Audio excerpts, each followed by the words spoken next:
29 March শনিবার। এই দিন একটি দুর্লভ যোগ সৃষ্টি হচ্ছে। এক তো শনিবার, দ্বিতীয়ত হচ্ছে শনি অমাবস্যা, তৃতীয়ত হচ্ছে সূর্যগ্রহণ রয়েছে। এই সূর্যগ্রহণ দুপুর 2:20 লেগে যাবে এবং সন্ধ্যে 6:14 পর্যন্ত এই গ্রহণ কিন্তু থাকবে। তবে এই গ্রহণ কিন্তু ভারতের থেকে দৃশ্যমান হবে না। দৃশ্যমান হবে না বলে অনেকেই ভাববে যে নিয়ম পালন করতে হবে না, তা কিন্তু নয়।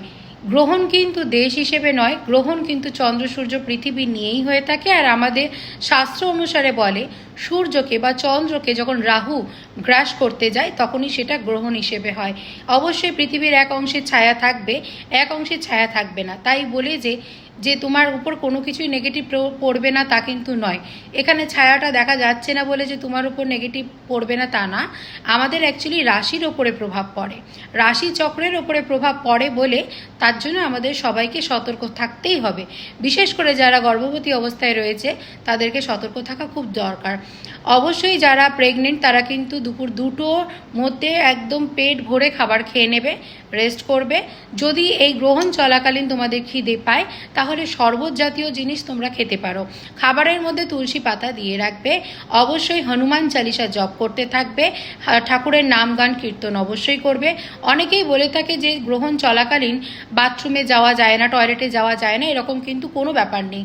তোমাদের যদি অবশ্যই টয়লেট পেয়ে থাকে, বাথরুম যেতে হয়, ওয়াশরুমে যেতে হয়, যেতে পারো, কোনো কিন্তু ভয়ের ব্যাপার হয় না এটা। বরঞ্চ চেপে রাখলে তোমার বা বাচ্চার শরীরে অসুবিধা হতে পারে, তাই অবশ্যই টয়লেট যেতে পারো। এই সময় যে সব সময় দাঁড়িয়ে দাঁড়িয়ে ঘুরে বেড়াতে হবে তা না, এক জায়গায় বসে থাকতে পারো, অবশ্যই সাবধানে বসবে। আর চেষ্টা করবে ঠাকুরের নাম গান কীর্তন করা বা শাস্ত্র কথা শোনা, হনুমান চালিসা জপ করা, বিশেষ মহামৃত্যুঞ্জয় মন্ত্র জপ করা, এই সব জিনিসগুলো করতে থাকবে। কোনো কিছু সবজি বা কোনো কিছু কাটাকুটি করবে না, কোনো ধারালো অস্ত্র কোনো কিছু ব্যবহার করবে না। ব্যাস এইটুকুই সতর্ক থাকতে হবে। বাথরুম যাওয়া যাবে না, বা হচ্ছে কোনো কিছু মানে দাঁড়িয়ে থাকতে হবে, শোয়া যাবে না, বসা যাবে না, তা কিন্তু নয়। হ্যাঁ, ঘুমোতে নেই এই সময়টা। আর যদি খুব খিদে পায় তাহলে হচ্ছে শরবত জাতীয় কোনো কিছু জিনিস, দই, এইগুলো কোনো কিছু খেতে পারো, হালকা জিনিস খেতে পারো, কিন্তু তার আগে খাবার পেট ভরে খেয়ে নিও। গ্রহণ যখন শেষ হয়ে যাবে তারপরে কিন্তু বাড়িতে একটু ধূপ ধুনোর ব্যবস্থা রেখো, ধূপ ধুনো একটু দেখিয়ে দিও যাতে নেগেটিভ ঊর্জাটা তাড়াতাড়ি বাড়ির থেকে সরে যায়। তো ব্যাস এই সিম্পল জিনিসটা তোমাদেরকে পালন করতে হবে। ভিডিওটা সবার সাথে শেয়ার করে দাও।